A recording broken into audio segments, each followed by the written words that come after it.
ഹരികൃഷ്ണ. ശ്രീ ലളിത സഹസ്രനാമ സ്തോത്രത്തിലെ 30ാമത്തെ നാമമായ കാമേശബദ്ധമാംഗല്യ സൂത്രശോഭിത കന്ദര. ഈ നാമത്തിൻ്റെ അർത്ഥം ഇങ്ങനെയാണ്: പരമശിവനാൽ കെട്ടപ്പെട്ട താലി കൊണ്ട് ശോഭിക്കുന്ന കഴുത്തോടു കൂടിയവൾ. അതായത് ദേവിക്ക് പരമശിവനുമായുള്ള ദാമ്പത്യ ബന്ധത്തെയും കഴുത്തിൽ അണിഞ്ഞ മംഗല്യസൂത്രത്തിൻ്റെ പവിത്രതയെയും ആണ് ഈ നാമത്തിൽ കൂടി വർണ്ണിക്കുന്നത്. ഭാരതീയ സങ്കല്പമനുസരിച്ച് മംഗല്യസൂത്രം സൗഭാഗ്യത്തിൻ്റെയും ദീർഘായുസ്സിൻ്റെയും പ്രതീകമാണ്. ദേവി നിത്യസുമംഗലിയാണ് എന്നാണ് ഇവിടെ പറയുന്നത്.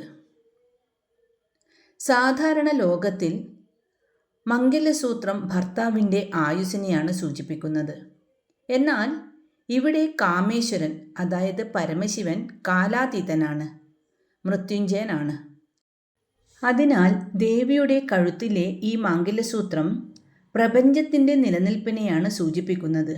ദേവി ഈ സൂത്രം ധരിച്ചിരിക്കുന്നിടത്തോളം കാലം പ്രപഞ്ചത്തിന് നാശമില്ല എന്നാണ് ഇവിടെ പറയുന്നത്.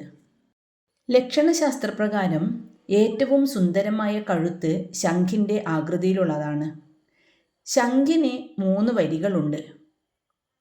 അതുപോലെ ദേവിയുടെ കഴുത്തിലും 3 രേഖകൾ ഉണ്ട് എന്നാണ് ഇവിടെ പറയുന്നത്.